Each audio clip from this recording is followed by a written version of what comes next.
there? Wait, this isn't Canvas Instructors Gone Wild Part 7? Yeah, that's it. Seriously though, your dedication to student success is amazing. You're here on spring break. Yes, you are. I am very humbled to have the opportunity to welcome you to Unite, our Washington Canvas Conference here at Tacoma Community College. It's extremely delightful to see so many familiar, friendly, passionate, new, and not old, returning faces today. My journey with this conference began in 2013. Some of you might have been here when Cable Green was here talking about a pretty new thing called Open Education Resources. I was so enamored with his dedication to student success on day one, right? Day one. Students having the material on day one. That I immediately went textbook cost-free for all of the courses that I was teaching, and I haven't looked back since.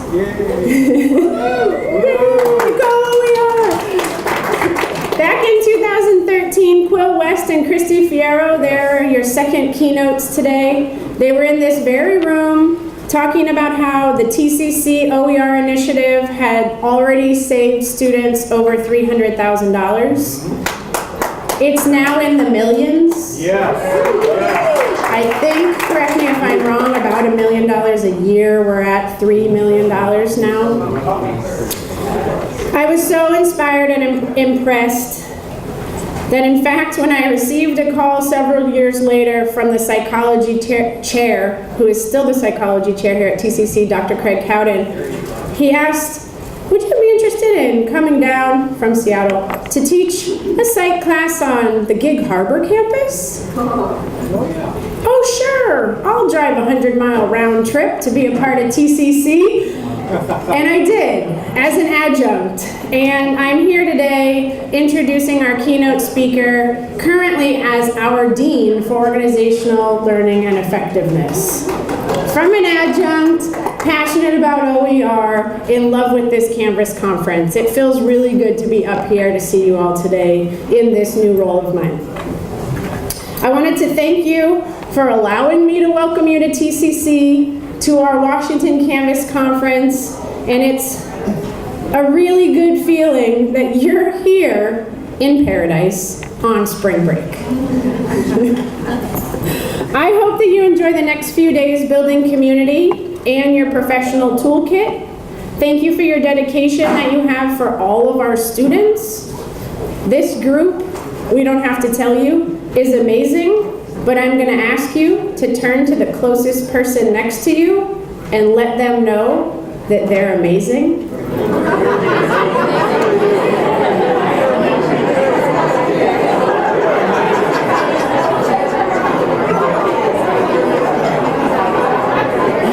Why, yes, you too are amazing. Before we get started with a short introduction of our keynote speaker, Jared Stein, I'm going to take a few minutes to give you specifics for the conference, just little updates. So a quick note about Friday's structure. We close at lunch. So after the breakfast and the keynote on Friday, tomorrow, there are two 45-minute sessions with a break in between them. Or you have the option of attending a 2-hour interactive workshop. We just wanted to let you know so you can go to 2 different sessions or 1 longer session, and you might see something today that you want to try out, and you'll have the opportunity in that longer session with support in the room.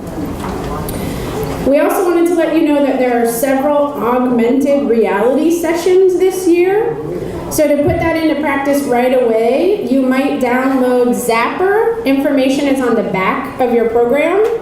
It's available for free in the App Store, and you can scan the back of your program to download the campus map to your phone. I think those were my little reminders. With no delay, I would like to introduce Jared Stein. He's the VP of Higher Ed Strategy at Instructure. And instead of a formal introduction, he said we could say whatever we wanted, and what we wanted to say was that he has some really interesting quotes that he's known for, and I'll let you know just 5 of those. Always strive to get technology out of the way of the learning experience as much as possible for both yourself and your students.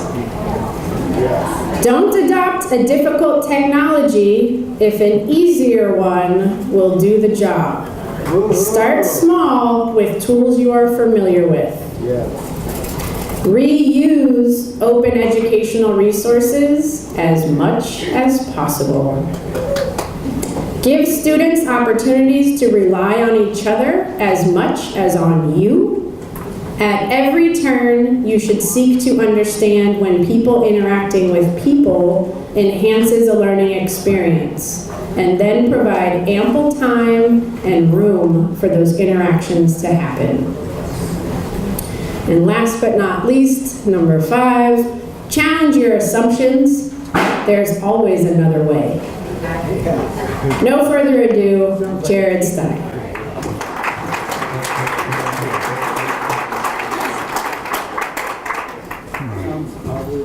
I don't know that I actually said those things. They sound great. I probably stole from someone else. And speaking of which, when Christy asked me to come speak, 1, super honored for this opportunity.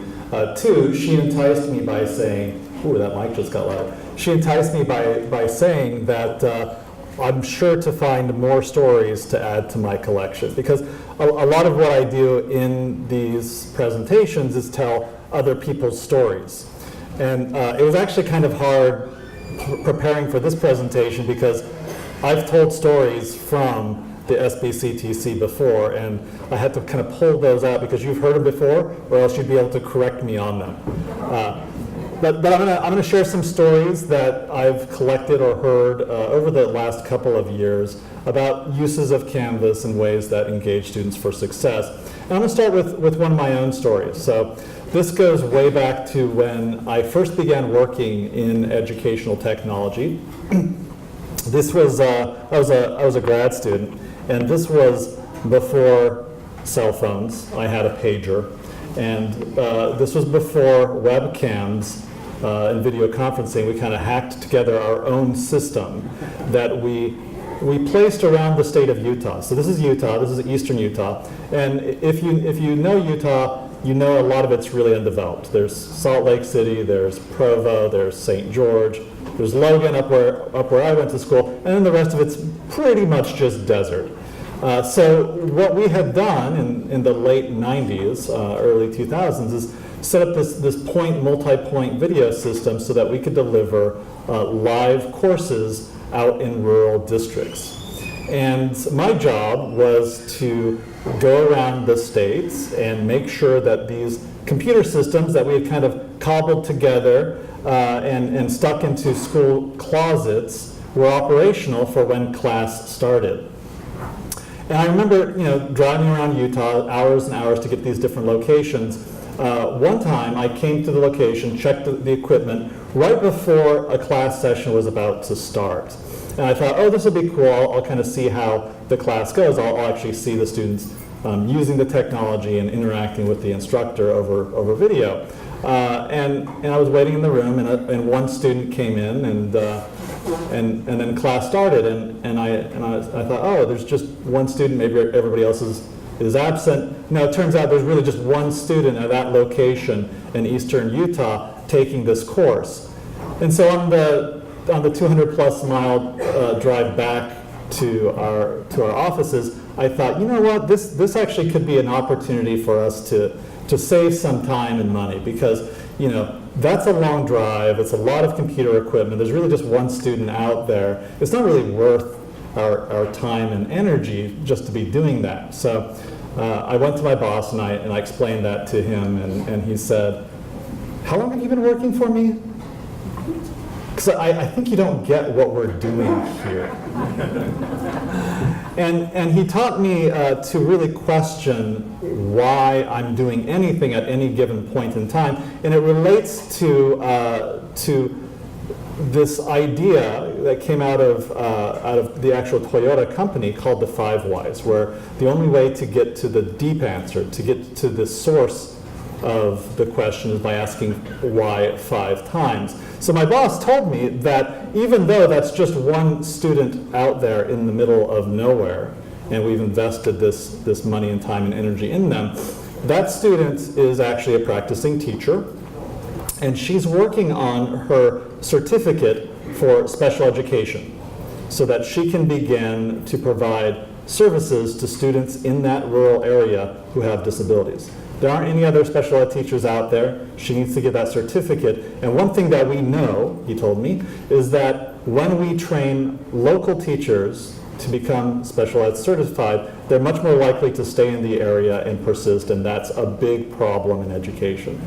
So he walked me through this idea of the 5 whys, and I'll just kind of play it through with you. Why was I out there? Why was I out there in the middle of the nowhere? Well, my answer would have been, well, to maintain this classroom technology for students to learn at a distance, right? So that's the answer to the second why. Why am I out there maintaining the technology? To help students take courses at a distance. Well, why are we doing that at all? For this teacher, it's to help her certify in special education. Why does that matter? Well, she's there to help students who need it the most. And why does that matter? Because we believe fundamentally that all people can fulfill their potential. So it was a great lesson for me, and it's one of those things that we try to apply in Canvas at Instructure when we talk about building technology, or really we just talk about our reason for being in business. So I'm going to have you guys help me walk through this. Why Canvas? And there are no wrong answers. Why Canvas? What do we say about Canvas? Why do we? It's the best LMS out there. It's the best. Thank you. It's the best LMS out there. Yeah. Well, we say in our marketing materials. I mean, we don't say we're the best, but we say it makes teaching and learning easier. That's our goal: is to make teaching and learning easier. Why does that matter? Why does it matter that technology helps make teaching and learning easier? Because it saves time. Saves spend time. in content. Yeah. Saves time. I think that's a great reason. One thing we hear from institutions is it helps increase adoption if the technology is easy to use. Therefore, we save more time for more people. Why do we care about increasing adoption? Bring the benefit to more students. Yeah. And one thing that I learned when I worked with faculty in higher ed was that students want teachers to use technology. Students want the convenience, the flexibility, the organization. Why do we care that students want teachers to use it? You have to meet them where they live and where they want to learn. Yeah, you want to meet them where they live, where they want to learn. I kind of alluded to this as well. They need that organization, they need that flexibility, they need that engagement. And the reason why those things are so important is because, yeah, we want all students to be successful. And I think as we look at the changing demographics of students in higher ed, we have a really big challenge to ensure that all students are successful. So I want to talk today about how we can use technology to help make students successful in a really tangible way. Now, oftentimes when we talk about student success, we're really talking about the whole student life cycle, from access to education, getting them into college, getting them enrolled, getting them financial aid, to the engagement that happens at your institution, whether that's in the classroom or on the campus, to completion, to graduating on time, hopefully without a lot of debt. And then increasingly, we're interested in making sure that they are successful after they graduate, that their post-graduation experience is awesome. They go on to university, they go on to graduate school, they enter a career that's meaningful to them, and that is bolstered by the experience they had at our college.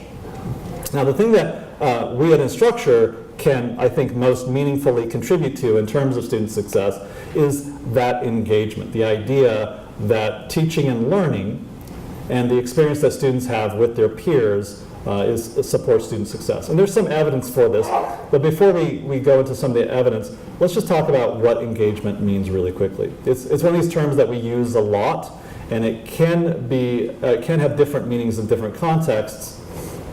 But in all these contexts, we're really looking at three main elements. One is engagement has a behavioral aspect.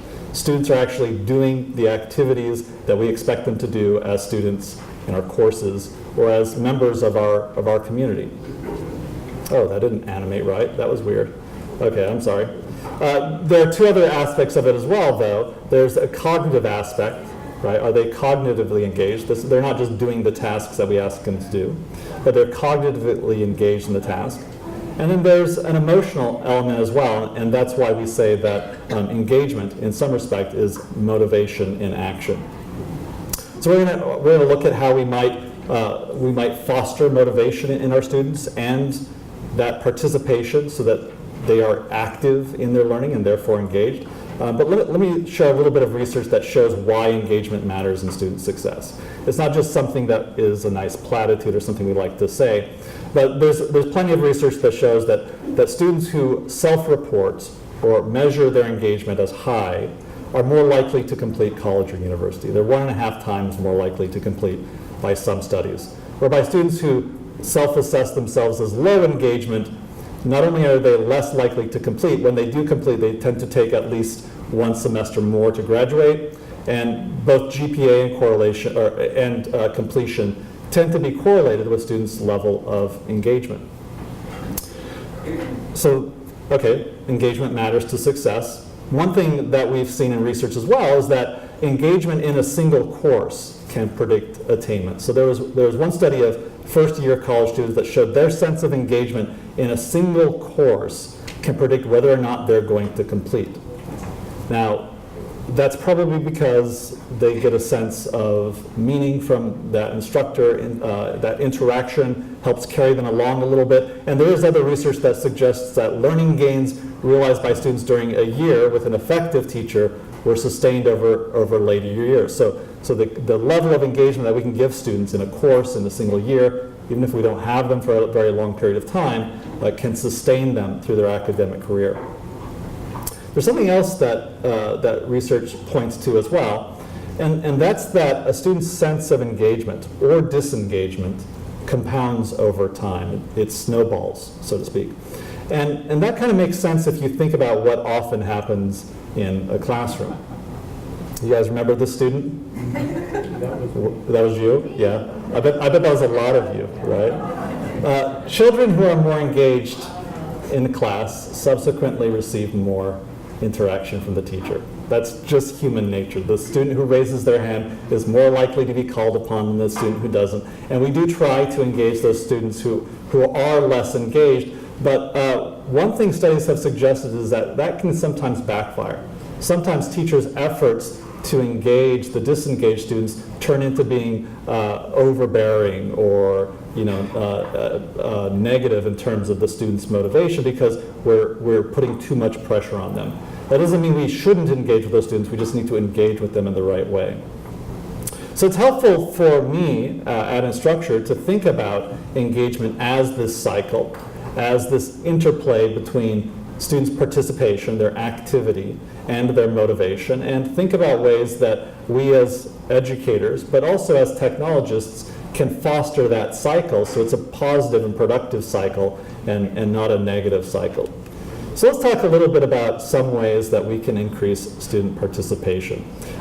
This is a very small screen, so you probably can't see how well engaged and how participatory all of these students are. But if you squint, if you look closely, you'll notice that each of their screens is on something different. Facebook, Instagram, maybe the e-text, I don't know. We know in-class participation, it's a hard thing to capture. It's hard to get everybody in class to participate. And usually when we talk about participation, our mind first goes to in-class participation. Are students paying attention? Are they engaged in the discussion? Not always. And one instructor who I've talked to remarked poignantly that it seems that students are changing, that the face-to-face environment is changing. And that's why technology is appealing to him, because it provides him a way to escape from some of the changes that appear to be inevitable in face-to-face. But I don't think they're all inevitable. One research study looked at student participation in face-to-face classrooms. And 1.5 seconds was a significant number in that study. Does anybody know what 1.5 seconds might represent in terms of classroom discussions or participation? Silence, waiting. Yeah, silence. 1.5 seconds is the average amount of time that an instructor will wait before either calling on a student or answering the question him or herself. In a few experimental studies, they found that simply by increasing the amount of time that the instructor waits to 3 seconds is going to improve the quality of responses and the overall participation by the class. So it doesn't seem like a lot of time, but let's pause for a moment and just count to 3 right now and see what that feels like. Ready? Gosh, that feels kind of like a long time. But it's a very small thing that perhaps we can do to increase participation, the quality, and the diversity of participation in our face-to-face classes. But that limitation of time, right, is one of the reasons why we love online discussions. In a face-to-face classroom, we're limited by the amount of time we have. We can't call on everybody, just like right here, I couldn't get input from everybody in the room. But online, you have that flexibility. You have the ability for everybody to participate, to think about their answer, to compose their answer, to even revise their answer, to contribute, and to engage with each other. So that's one of the advantages of online that we really value in terms of facilitating participation. I'll show you this little tidbit of information that we found. My research team, relatively small, but every once in a while we'll dig into Canvas data and ask specific questions about how it's being used. And one thing that we discovered when we looked at how discussions are being used in Canvas is that when a user, whether a teacher or a student, includes a video in their discussion post, they're much more likely to receive a reply. So a discussion post, whether by a teacher or by a student, that includes a video has an 11.5% higher reply rate than those that don't. So that's super interesting. And that might be because the video is novel, because it's sort of naturally engaging. It might be due to the nature of the discussion. We don't really know. But one thing that we have heard is that use of video in discussions can help students feel more engaged. So this comes from BYU Hawaii, one of our other early adopters of Canvas. And in their global online program, they ask students specifically to use video in their introductions, right? Not text, but just use video in the discussion forum. And this instructor found that students reported feeling more connected and more involved in their online class when video was present. David Bybee, their Associate Academic VP for Instruction, says that this use of video allows students who wouldn't normally participate in a class discussion to express themselves in a less intimidating environment. And he believes this is largely because it is a global program. They are dealing with different cultures that have a different understanding or expectation for how you should speak up in a live session, but online creates a little bit of distance that's actually comforting for those students. I want to talk about another way that video is being used to increase participation. And I'm going to actually show a video of this. Now, this comes from one of our K-12 schools, but I think you're going to find that the same principles apply in college or in university. But let's take a look at this story. Hopefully this video will play.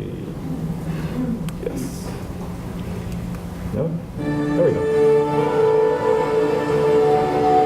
Many of our students come from lower socioeconomic strata, high poverty level. Sorry, guys. And we have a challenge of educating. Well, if I was putting you to sleep, now we're okay. Parents at home do not communicate with. Sorry. Okay, let's try that over. We good now? Many of our students come from lower socioeconomic strata, high poverty level, and we have a challenge of educating these students. Many come with no language. Parents at home do not communicate via sign language. So there's a lot of catching up to do, but there's a lot of rewarding, positive things that we're doing as well. You really want students to feel empowered. And so we're really excited that the students have the opportunity to be able to have their lessons available, have their assignments available 24 hours a day, every day, as long as they have that internet connection. being able to, do things on your own terms instead of just, when it's convenient to the teacher. You can do it just about anywhere that has Wi-Fi, so you can get to somewhere private and quiet where you can actually focus. With Canvas, we can ask questions and ask the students to reply, videoing themselves through the iPad signing their answers, and post those on Canvas. I strongly believe in a bilingual approach. The students at NCSD, they're learning to sign ASL, and they're also learning to use English through reading and writing. The students are more motivated because they have a clearer understanding of what's going on. With technology, it's a lot more clear. It helps motivate them and get them involved. They teach us how to be self-learners, how to be more independent. There's modules that we have to follow. When I first got here, I was pretty behind. The other students were way more ahead of me. But with Canvas, I was able to pick it up and I was able to catch up with them. So now we're all on the same module. My hope is for technology to become easier for the hearing and the deaf to meet in the middle, in the gap. There's usually a large delay for deaf students. And I believe that technology will help us equalize that. My goal is for myself and for the deaf community too, that we can show our skills. That way people can look up to deaf people and applaud the deaf community. That way we can help change the perspective and the hearing perspective on deaf culture. I have a passion to work with the students because I'm deaf and the students are deaf. So I'm showing them that they can be successful. They can be just like me, they can be successful. We're all the same, and if they want it, they can do it. They can fly, they can soar. They really can, and I want to see that in them. My message is that all students can learn when they have the tools and the resources and the time. Times are changing, and they have so many more opportunities than people had, even 10 years ago. There's no ceiling. They can do amazing things if we just give them the tools.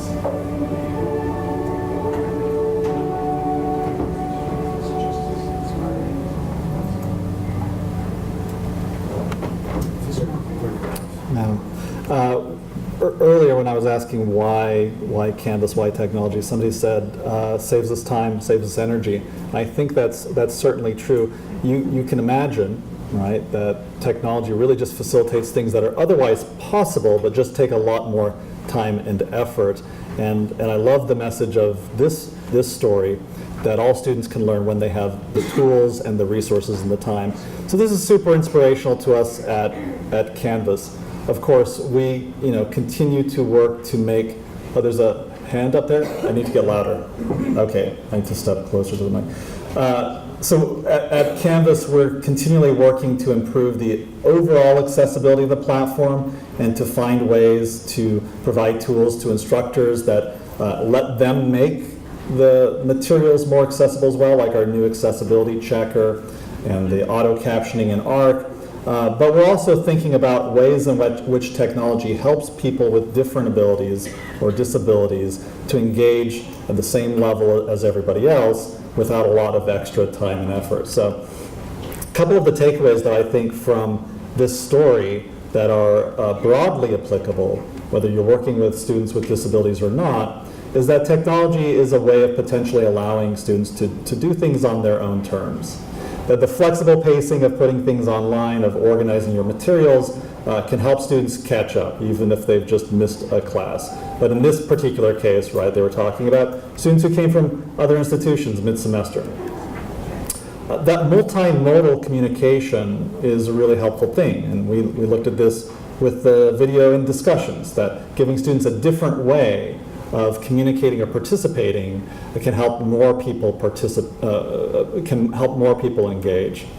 And finally, this was sort of a subtle message in the video, but that as instructors, as educators, we really need to pay attention to what we are assessing students on, that we are assessing what we intend to assess. That if we ask students to produce a work, do a project, complete an assignment, that we are not going to let their ability to interact in a certain way, in a certain mode, interfere with their performance on that we are not going to assess them on their ability to write, if that's not actually the goal of the assignment, but rather to express themselves or to communicate their knowledge, and that's why multimodal communication can come in handy. Yeah, so to that point, one of the instructors said that by having students video themselves and sign it, she was able to truly assess what they knew and not necessarily their English skills. So getting that communication barrier out of the way of understanding knowledge, and that's really what we aim for with instruction. So great story, inspirational to us, gives us some insight into how perhaps we can help more students participate. And coincidentally, right, this is one of those ideas, this idea of multimodal communication as a way of getting students to participate more and in different perhaps ways that inspire some of the things that we build into Canvas, like, for example, the new Canvas skill for Alexa. So how many of you guys have like an Alexa device or any voice-activated device, like a Google or Home or something? Yeah, so we rolled this out late last summer, right at InstructureCon. And this is a skill for any Alexa-enabled device. As a teacher, you don't have to do anything different. You just tell your students about it, and students choose to install this skill. They can even set up a security pin if they're sharing their room with somebody else and they don't want them to have access. But it's a way for students to ask on the fly about their courses. Are there any new announcements? Do I have anything missing? What's due tomorrow? So it's a pretty simple application, but by providing this to students, we think that we can help keep their courses and their coursework more top of mind. So that if they're at home, if they're working on chores or working around the house or making their dinner or whatever, and it might just occur to them, oh, I wonder what I have due this week, or am I missing any assignments in my courses? They don't have to go to their computer, go to their phone, get into the app and check. They could simply, in this case, ask Alexa and get that information in the moment. One of the other ways that we're thinking about getting students to participate or helping students participate in their courses more is a little bit more proactive. So this is on demand, in the moment, right? But are there ways in which we can also encourage students to engage, push outside of the system? And so this is an experimental project that we are just now putting into a closed beta. So if you're interested in trying it out, we have a page on our community where you can find out more. But the idea here is that Canvas knows things about students, right? We know whether or not you've submitted an assignment. We also know whether or not an assignment allows for late submissions. So if you're a student who hasn't submitted an assignment and there's still time to submit it before the close, maybe we can nudge you to turn that in. That was actually the basis for the first experiment we did with Nudge last summer. And we found that, students who received those nudges were more likely to turn in their assignments in a shorter period of time, including if the assignment was already past due. So that's one idea for Nudge. If your assignment is late, let's nudge you to turn it in. But we want to go further than that too. Some students tend to procrastinate, right? And over time, we're going to start to know that in Canvas. If you're the kind of student that either fails to turn things in or turns things in late a lot, we might want to nudge you to turn things in early, so you're not waiting until the last minute. By the same token, if you're the kind of student that always turns things in on time, we don't want to send you a nudge. We don't want to nudge you to do things that you're already going to do, because that itself can be demotivating. So as we think about nudges, we're thinking about ways of spurring interaction, of helping students engage in the right way without being overbearing and taking into consideration the human factor. There was a recent analysis of tweets by students about different learning management systems and the notifications they receive. And it's kind of eye-opening because a lot of students, they will act on the notifications, but they can also be anxiety-producing, right? I remember one student in a tweet saying, the only time I ever want to receive a notification is if I have a good grade. So we need to be careful of those things, and all those things tie into motivation. So if we think about how technology can enhance students' motivations, we also need to think about how technology and how what we do with technology might decrease their motivation. So here's a pop quiz question. Based on research, which of these 4 things are most important to students? Instructors are responsive to my needs. Instructors provide timely feedback. Frequent interactions with instructors care about me as a person. Yeah, that's a trick question. They're all super important to students.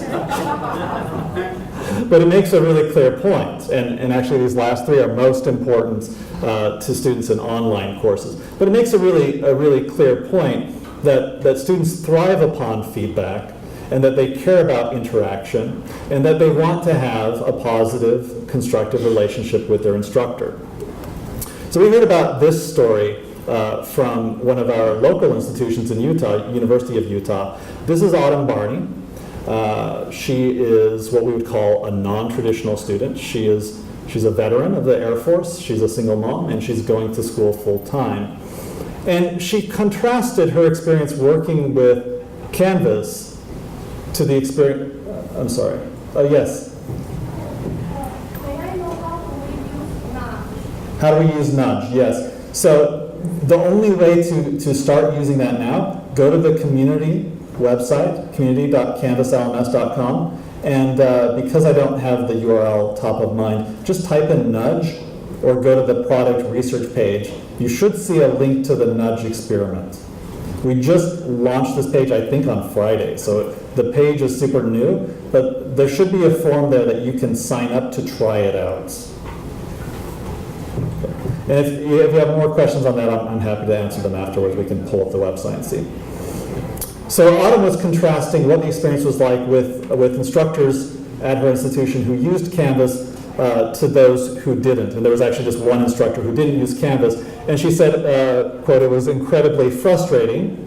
I was constantly asking, hey, what did I get on this paper? What did I get on this assignment?" It's probably a little frustrating to the instructor, too, to ever ask you that all the time. And he was like, "Oh, let me check it and I'll email you." He would either take like a week or just take forever. And this was the class, this was the only class I've ever gotten a B in. Now, I don't know if the reason that she got a B was because she didn't get sufficient feedback or simply she was perhaps demotivated by the experience. But she does make a really good point in general. If students don't know where they're at, they can't focus in on where they need to focus. And I mentioned as the demographics of higher ed change, as students in colleges increasingly represent all of America, which is a fantastic thing, we need to make sure that we are doing what we can do to make the experience more organized, easier to interact with, because we're no longer in this societal state where students are left to sink or swim. We are responsible for making sure that all of them succeed. And I think Autumn's instructor was probably a little bit like this guy. I'll admit, when I was a teacher, sometimes it took me a little bit longer to grade papers than I expected. But this is why we built things in Canvas like SpeedGrader. One, to make it easier, and in fact to save instructors time on that critical activity of feedback, but also to make sure students not only had feedback, but had the ability to respond to it as well. And a few things have been happening in Canvas recently that I really hope will lower the barrier for those instructors who haven't used technology before or who have opted out of using Canvas. One of those being the new gradebook. How many of you are trying the new gradebook? You can opt in to use the new gradebook. There are a number of things there that make it easier to use. You can kind of see here on the left this crosshairs feature, so that as you're browsing through the gradebook, the crosshairs follow you, and it's very, very easy to see where you are, especially in large courses or courses with many assignments.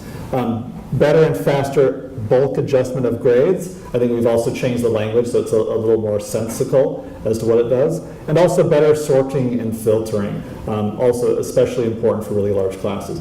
So we're doing some things in the gradebook. We also released the new teacher app for iOS last year and have been continuing to improve that. Another way that I think we can make technology better and easier for instructors so that we motivate them to engage with their students, to give feedback, to do that kind of rapid assessment that thereby motivates their students. I'll tell, oh yeah, there we go. Some screens. Okay, that's too small for you to see, I know. Yeah, question? When are modules coming to that? When are modules coming to the teacher app? I don't know. Let me remind me after the session and then before the 1 o'clock. So I'm scheduled to do at 1 o'clock on the product plan. I'll find out. Yeah.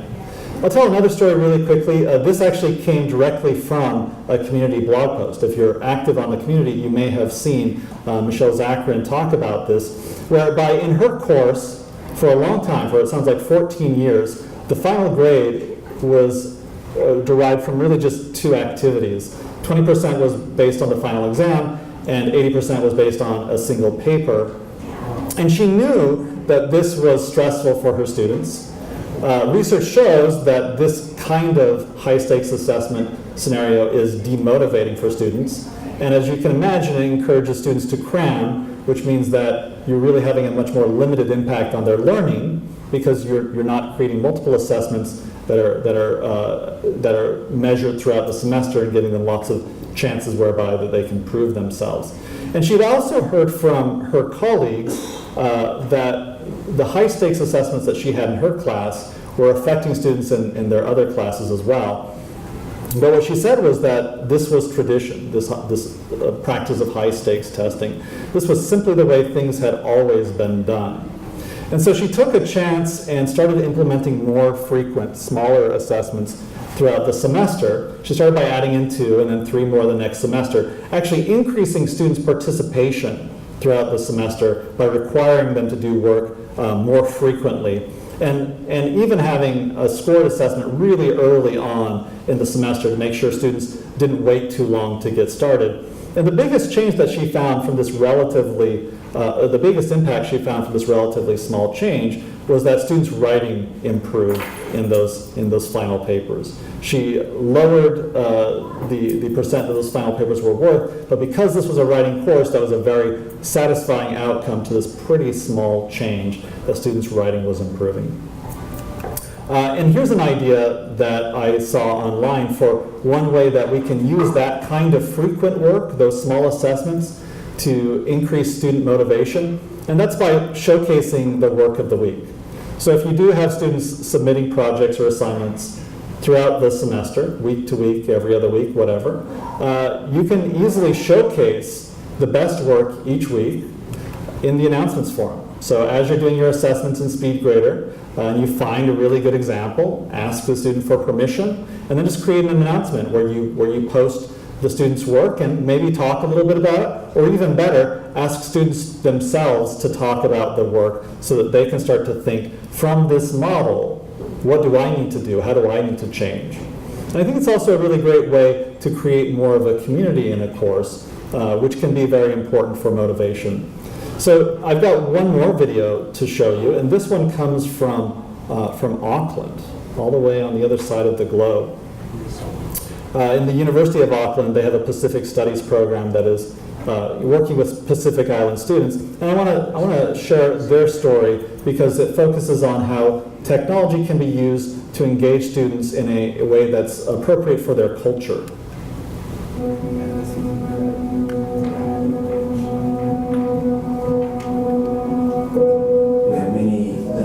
Challenges that are not educational challenges, about poverty and lack of access to education. Many of our students are first in family at the university.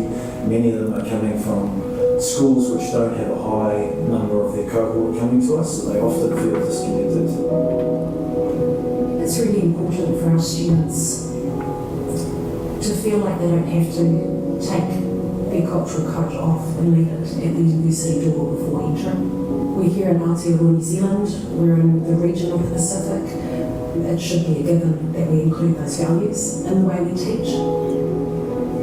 University can be a lonely place when you first come if you don't know anyone, and one thing we try to do is to encourage students to build relationships with each other. We also privilege group work. It reflects our community-based values. As Priscilla got into, it's important to make connections with your peers and your lecturers. Well, I think the great feature about campus is the ease at which it allows collaboration between students. And so we've really been able to much more seamlessly have students work in groups, both on and offline. And I think that has made a real difference in classroom learning, to have students engaging with each other, preparing before they come to class, and keeping each other honest in their learning. What we've tried to do is use digital technology to produce an equity of opportunity, to make sure those resources are as easily available to everyone. Knowledge is power, and when they have a security around their own culture and values, that combined with knowledge, I think the world is their oyster. It's really important to know what happened in the past if you want to change the future. Civic studies, we often think of education as empowerment, building people who can go out and change their own lives and those of their communities. I remember one of my professors saying to me, there's no longer any excuses, everything you want to know is over there, and he pointed at the library. And of course he was wrong. There were many other things I wanted to know that weren't in the library, but the idea of just having an open horizon and you go out there and find the knowledge you want will make you was exactly the kind of freedom that we're often denied.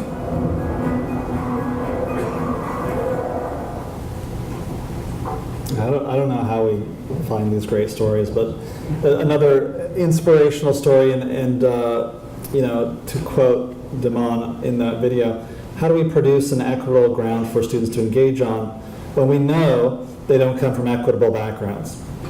This is a question that I certainly don't have the answer to. I can't pretend to.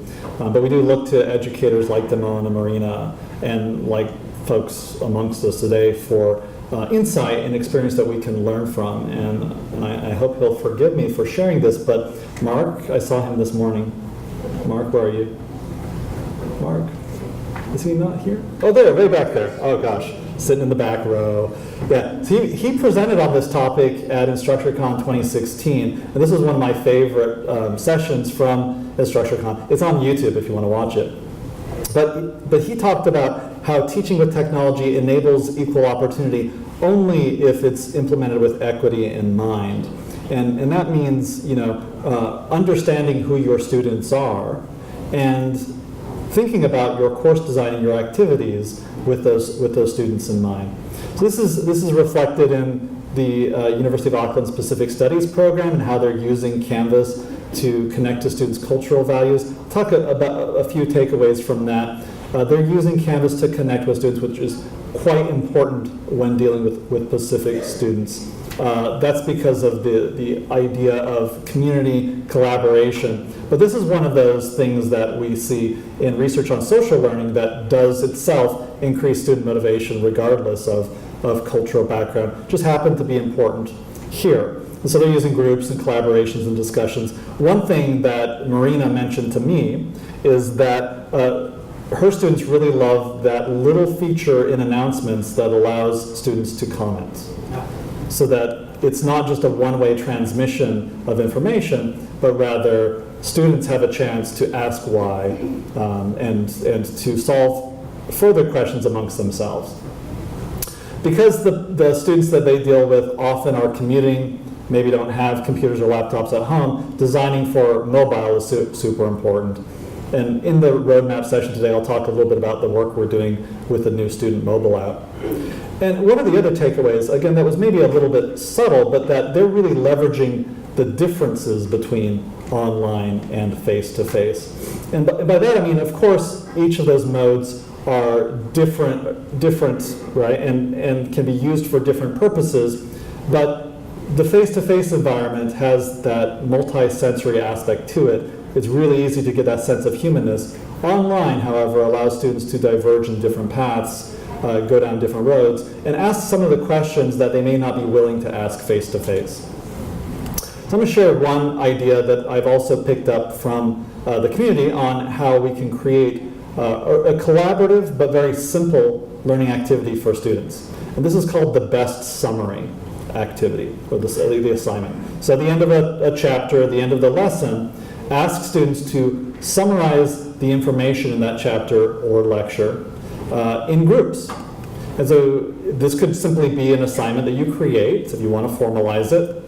And if you were to do that, you would make it a group assignment. Now, from here, students could work in groups, either face-to-face, figuring this out, or online, and using the discussion forums or whatever, or Google Docs or Office 365. The group together, right, decides which of them has the best summary for the lecture or for the chapter.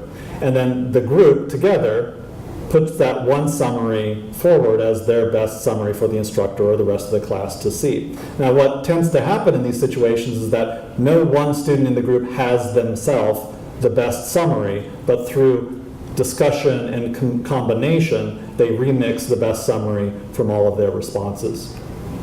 It's something else you don't have to use the group space for. You could simply use discussions where you're saying that users must post first before seeing the replies. So a number of different ways to do this kind of very simple activity that gets students engaged with each other, gets them working together, and as most research shows, even if students complain about working in groups, it does tend to have a positive effect on their motivation. One of the other aspects of using technology that they found to be super helpful was just the fact that students can express themselves online directly to the instructor, whereby they might normally be inhibited from doing so face-to-face, whether in class, in front of their peers, or even in an office where they have a sense of respect for the instructor and they don't want to ask questions. But Marina talks about how technology makes them feel like they can ask why. We all know that technology, online technology, can create a little bit of distance, some psychological distance. And oftentimes, if we're teaching online, we're looking at ways to reduce that distance. But this is one example where that distance can actually be advantageous if we want students to ask questions, ask why, and put themselves in a slightly different role than perhaps the traditional role.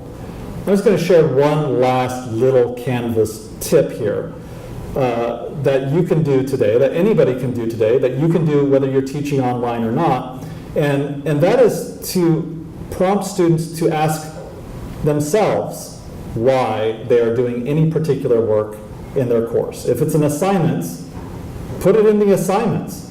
Before you begin this assignment, ask yourself, why have you been assigned this work? Why does the instructor want you to do this? How might this apply to your future or your career? So just little things like that, asking students to actively engage with the material, to think about the material not just as a box they have to check, something they have to do to get further down the path, but actually to apply it to their lives can potentially be a way of increasing their motivation, but certainly can also be a way to increase their learning.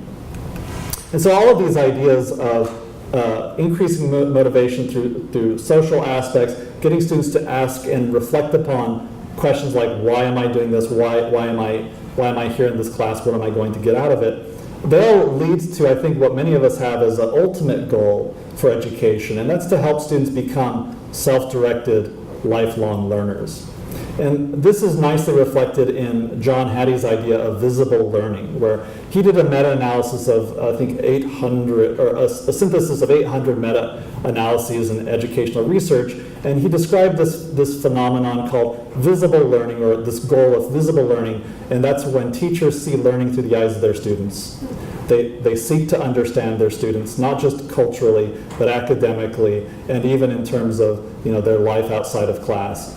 But also, when students begin to see themselves as their own teachers, when students actively ask questions about the work that they're doing, they reflect upon their progress, they think about ways that they can improve, not for the sake of getting an A, but for the sake of learning and for the impact it'll have on their lives. So this idea of visible learning, and again, I will talk about this more in the product plan session. It's one of those things that inspires us at Canvas as we build things like Analytics 2. And you may have not heard of Analytics 2, but we've been working on it for about 12, 15 months. It's going to be coming later this year. And the idea of Analytics 2 is that we give a much clearer and more exploratory view into student performance and participation. So right now we're working on the teacher view for student performance in Analytics 2, but we're also planning for the student view as well, so that students themselves, as they do today in analytics, have the same view of their participation and performance as teachers, and that they can begin to reflect upon and even ask questions about how their participation might relate to their performance. Okay, I am out of time, but thankfully I'm also pretty much out of slides. Success for all learners, it's the big goal, it's the big aim, it's how I framed this session. But through the session I've shared some stories and some ideas on how you can use technology in relatively small ways to move your students toward success. And the good news is that small things matter. Little things can have a big impact. In fact, I read a book very recently by James Stigler, who actually observed that because teaching is itself a system that's deeply embedded in the surrounding culture of schools, change will come in small steps, not dramatic leaps.